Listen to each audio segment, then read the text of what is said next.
Baik, Assalamualaikum warahmatullahi wabarakatuh. Perkenalkan, nama saya Bima Putra Horizon.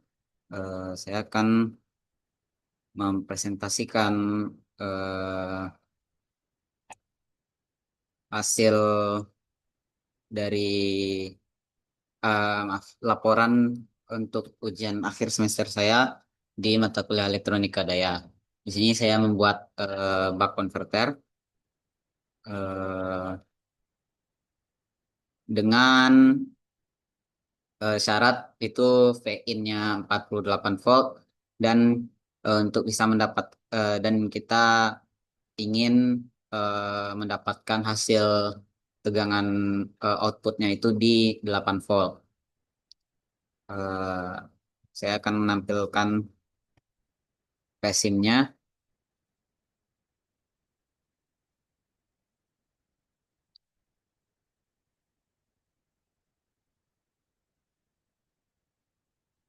Baik, ini adalah PSIM-nya. Di sini kita menggunakan DC voltage atau arus sumber DC. Eh, Terus di sini ada MOSFET sebagai digital PWM-nya. Kita menggunakan gating block. Terus di sini ada dioda, ini ada induktor, terus di sini kapasitor dan resistor. Lalu kita harus memasang probe atau eh, di sini voltmeter untuk mengetahui berapa tegangan yang ada di sumber, yaitu kita buat sebagai VIN dan pasang juga probe tegangan pada beban pada resistor dan itu menjadi V out. Di sini kita juga menggunakan probe tegangan untuk menghitung tegangan di switch knob-nya. Nah, untuk ini adalah tegangan di getting block atau tegangan PWM-nya untuk mengetahui apakah PWM-nya aktif atau enggak. Terus di sini ada probe arus, probe ampere untuk mengetahui arus pada induktor dan di sini untuk arus keluarannya. Ya, tidak lupa untuk menggunakan ground. Nah, nilai-nilai eh, pada komponen-komponen ini didapatkan menggunakan perhitungan yaitu yang pertama di sini untuk mengetahui duty cycle-nya itu menggunakan persamaan D sama dengan V out per V in. Untuk tegangan outputnya itu ada D dikali V in. Untuk mengetahui berapa induktornya, kita menggunakan V in dikurang V out dikali D per delta IL dikali frekuensi. Untuk kapasitor itu delta IL dibagi 8 kali frekuensi kali delta V out. Dan untuk arus output atau I out-nya itu menggunakan P out per V out. Atau bisa juga itu eh, P out per R out. Nah, kita untuk nilai-nilai awalnya kita sudah ketahui di sini ya. Eh, untuk tegangan input atau VIN-nya itu ada 48 volt. Untuk tegangan outputnya 8 volt. Dayanya kita memakai 40 watt. Frekuensinya 50 kilohertz. Dan ripple untuk arus induktornya itu ada di 30%, sedangkan untuk ripple tegangan outputnya itu ada di 1%. Nah, tadi kan kita udah punya nilai-nilainya, jadi kita bisa hitung untuk duty cycle itu kita mendapatkan nilai 0,167 atau 16%, dan untuk I out-nya itu kita mendapatkan 5 ampere. Untuk mengetahui nilai induktor, kita harus mengetahui delta IL-nya dulu atau ripple-nya dulu. Ripple induktor itu berada di 30% dan kita kalikan I out delta IL-nya atau ripple induktornya itu ada di 1,5 ampere. Kita masukkan ke persamaan tadi untuk mengetahui nilai induktor, kita dapatkan di 90 mikrohenry. Di sini kita ambil induktornya 100 mikrohenry karena menyesuaikan dengan komponen yang ada di pasaran. Nggak ada, tidak ada komponen yang memiliki 90 mikrohenry. Oke, itu adanya 100 mikrohenry. Jadi kita pakai 100 mikrohenry. Untuk nilai kapasitor, itu ada delta V out atau ripple tegangan outputnya. Kita udah tentukan tadi itu di 1%. Kita dapatkan ripple-nya 0,08 ampere. Kita masukkan juga ke persamaan untuk mencari kapasitornya tadi. Kita dapatkan di sini 46,9 mikrofarad atau 47 47 mikrofarad. Nah, di sini kita juga ambil 100 mikrofarad karena itu menyesuaikan komponen di pasaran gitu. Untuk nilai resistor itu bisa kita dapatkan di V out kuadrat per P out itu 64 per 40 ada di 1,6 ohm. Nah, kembali lagi ke PSIM-nya. Kita udah dapat tadi kan semuanya. Eh, di sini kita mengaturnya 48 dengan 48 volt untuk VIN-nya. Eh, diodanya, terus ini induktornya kita atur di 100 mikro, di kapasitornya juga di 100 mikro, dan untuk resistornya di 1,6 ohm. Nih.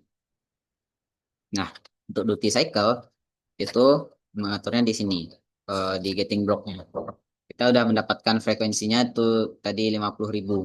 Nah, untuk duty cycle-nya, karena di PSIM atau di gating block itu menggunakan logikanya sudut, sedangkan yang kita cari tadi itu di dalam satuan waktu, maka kita harus mengubah dulu eh, menggunakan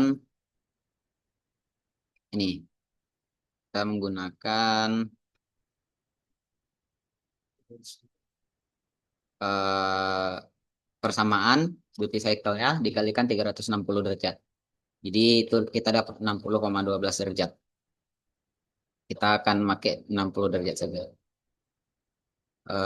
Lalu kita lakukan percobaannya.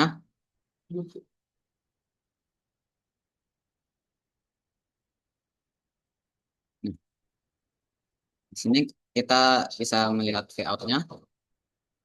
Eh, grafik V-out-nya di sini ada kenaikannya dari nol, namun ada overshoot sedikit sampai mencapai ke steady state. Di sini kita bisa lihat, kita ambil saja nilai di steady state-nya dan kita bisa lihat rata-ratanya itu ada di 7,9. Di 7,9 volt. Berarti itu sudah mendekati dari keinginan kita itu 8 volt tadi. Terus kita bisa lihat juga untuk e-out-nya apakah sesuai. E-out-nya ini juga kita bisa lihat kita ada sedikit overshoot karena itu sebagai starting-nya. Eh, starting sebagai switch-nya. Ini kita bisa lihat yang paling tinggi itu ada di 5,6 dan yang paling rendah itu ada di 4,7. Nah, itu bentuknya seperti ini. Kenapa rapat? Itu karena kita menggunakan frekuensinya 50 kHz. Nah, itu kita bisa mengetahui dan itu juga udah sesuai ya kalau di outnya itu ada di 5 ampere tadi kan. Dan nilai pada perhitungan kita itu 5 ampere dan simulasinya tidak jauh-jauh dari sana. Selain itu kita juga bisa melihat eh, tegangan di switching point-nya. Tegangan di switching point-nya itu eh,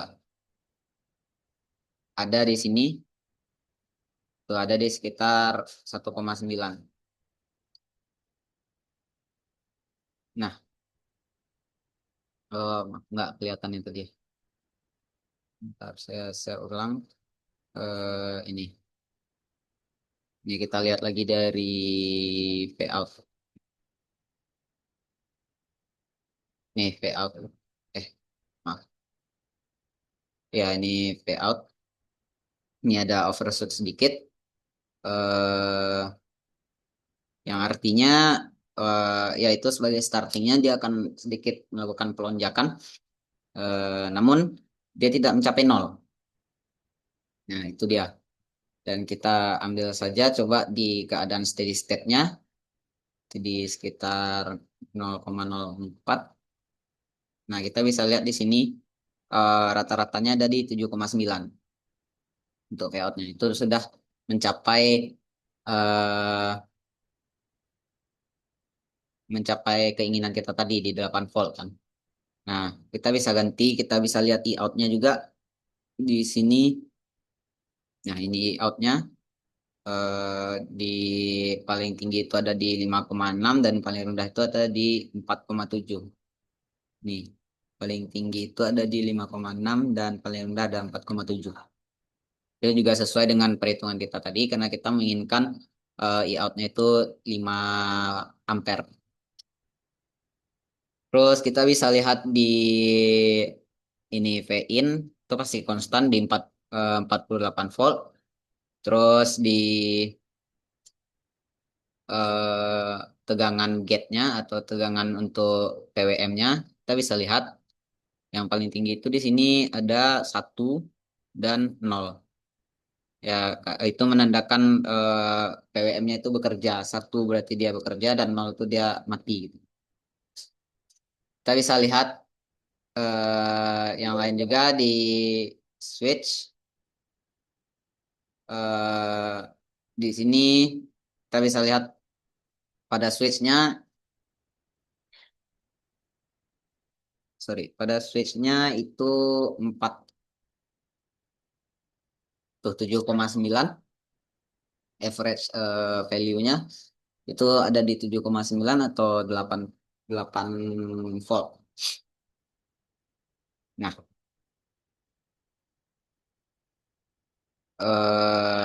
di sini kita bisa lihat analisisnya. Di laporan ini sudah saya tampilkan semua untuk diagram-diagramnya. Oh ya, di sini kita menggunakan timestamp atau simulation controlnya kita atur di time step-nya itu di 0,1 mikro. Total time-nya itu di 10 milisecond dan print time-nya itu 0,1 mikro. Nah, ini duty cycle-nya tadi. Terus kita bisa lihat tegangan outputnya, arus outputnya, arus induktornya, dan tegangan di switching node-nya. Nah, untuk simulasinya saya memvariasikan di duty cycle dari 10% hingga ke 90%.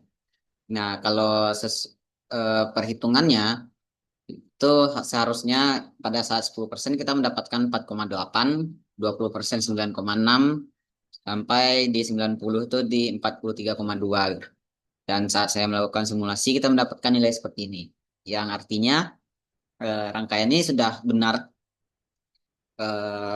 rangkaiannya sudah benar dan nilai simulasi itu juga mendekati dari nilai perhitungan. Titik errornya cuman 0, sekian persen lah gitu. Di 33,59 sedangkan untuk perhitungan 33,6 kan. Nah, untuk analisisnya yang pertama tuh untuk duty cycle. Awalnya saya juga bingung kenapa duty cycle-nya ini sedikit rumit ya. Duty cycle-nya sedikit rumit. Saya menggunakan 167 awalnya. Teman itu salah. Setelah saya cari tahu, ternyata di getting block itu menggunakan logika sudut, bukan besaran waktu. Nah, untuk di 0,167 atau 16% ini, itu adalah satu waktu. Sedangkan di PSIM, di power sim-nya, itu menggunakan logika satuan sudut. Jadi kita harus mengkalikannya dengan 360 derajat. Artinya duty cycle-nya kita dapat 60,12. Tapi kita bulatkan saja menjadi 60 derajat. Nah, kita baru dapat tegangannya sekitar 8 volt kan di sini. Terus nilai sesuai dengan perhitungan kita tadi menggunakan persamaan V out sama dengan D dikali V in yaitu 8,016 gitu. Itu errornya sekitar 0 sekian persen juga lah. Persamaan di atas itu adalah untuk buck converter yang ideal. Tegangan keluaran atau V out-nya itu ditentukan oleh rasio waktu saklar berada pada kondisi on dalam satu periode switching. Nah, untuk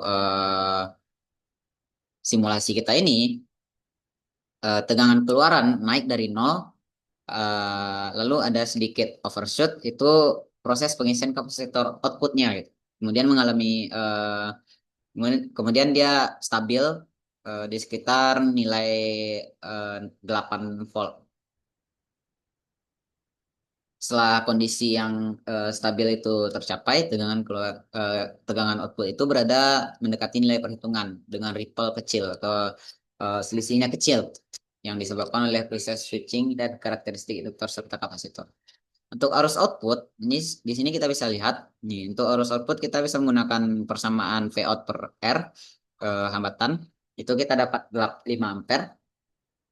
Di sini kita bisa lihat eh, dari grafiknya, seperti ini. eh keluar out atau arus keluaran itu menunjukkan arus yang mengalir ke beban resistif sebagai hasil kerja bak converter. Nah, di simulasi kita ini arus keluaran berada di sekitar 5 ampere sesuai dengan nilai yang kita inginkan tadi, 5 ampere. Eh, Cuman dia tidak konstan ya karena ada switching pointnya tadi itu. Ada keadaan on dan keadaan off. Jadi dia akan naik turun dan ada sedikit error itu karena ya mungkin nilai komponen yang tidak presisi sekali. Namun nilai errornya itu tidak mencapai 0,1%. Ya, mencapai 1%. Untuk grafik layout ini terlihat berisolasi cepat karena pengaruh switchingnya di frekuensi 50 kHz dan itu frekuensi tinggi. Namun nilai rata-ratanya relatif konstan. Itu menunjukkan bahwa kapasitor output bekerja efektif dalam meredam ripple arus. Lalu untuk arus induktor, nah, ini kita bisa lihat arus induktornya. Arus induktor ini mempresentasikan aliran energi utama dalam bak converter. Saat saklar on, induktornya menyimpan energi dan saat saklar off itu induktornya melepas energi ke beban. Nah, di sini nilai rata-rata arusnya sekitar 5 ampere. Namun arus itu tidak pernah menyentuh nol karena energi selalu tersedia untuk beban. Dan bak converter bekerja secara stabil. Kita bisa lihat di sini walaupun ada overshoot sedikit, namun di sini sudah stabil. Terus di tegangan switching saat tegangan switchingnya itu tinggi berarti saklar itu on. Sedangkan saat tegangan switching itu off, rendah itu berarti saklarnya off. Itu cuman bergerak di antara 0 dan 48. 0, 480, 480, 48. Terus sekali itu ada eh, di sekitar 25-an karena itu karena switching yang terlalu cepat itu error sedikit. Nah, berdasarkan hasil simulasi bak converter itu dengan PSIM atau power sim eh, yang ditentukan tegangan input, kita menginginkan tegangan outputnya sesuai yang diperintahkan, yang saya dapat itu tegangan input 48 volt dan tegangan output 8 volt, kita bisa mengetahui induktor, nilai kapasitor, dan nilai resistornya itu dari perhitungan. Dan dapat disimpulkan bahwa rangkaian mampu menurunkan tegangan sesuai prinsip Jabak konverter. Tegangan keluaran yang dihasilkan berada di sekitar 8 volt sesuai dengan teori kita tadi pada duty cycle sebesar 16% lah, 16,7 atau 17% lah. Grafik tegangan switching juga menunjukkan gelombang antara 0 dan 48. Artinya saklar itu bekerja dengan baik. sesuai sinyal PWM-nya itu. Arus arus induktor berbentuk gelombang segitiga dan tidak menyentuh nol. Yang artinya rangkaian beroperasi pada mode continuous conduction mode. Atau dia berkelanjutan gitu. Arus keluaran berada di sekitar 5 ampere dan relatif stabil, menandakan energi disalurkan ke beban secara kontinu. Tegangan keluaran menunjukkan respon transien berupa kenaikan dari nol dan overshoot kecil pada simulasi, kemudian mencapai kondisi stabil dengan ripple kecil. Ripple yang muncul disebabkan oleh proses switching dan karakteristik induktor serta kapasitor, namun masih berada dalam batas wajar.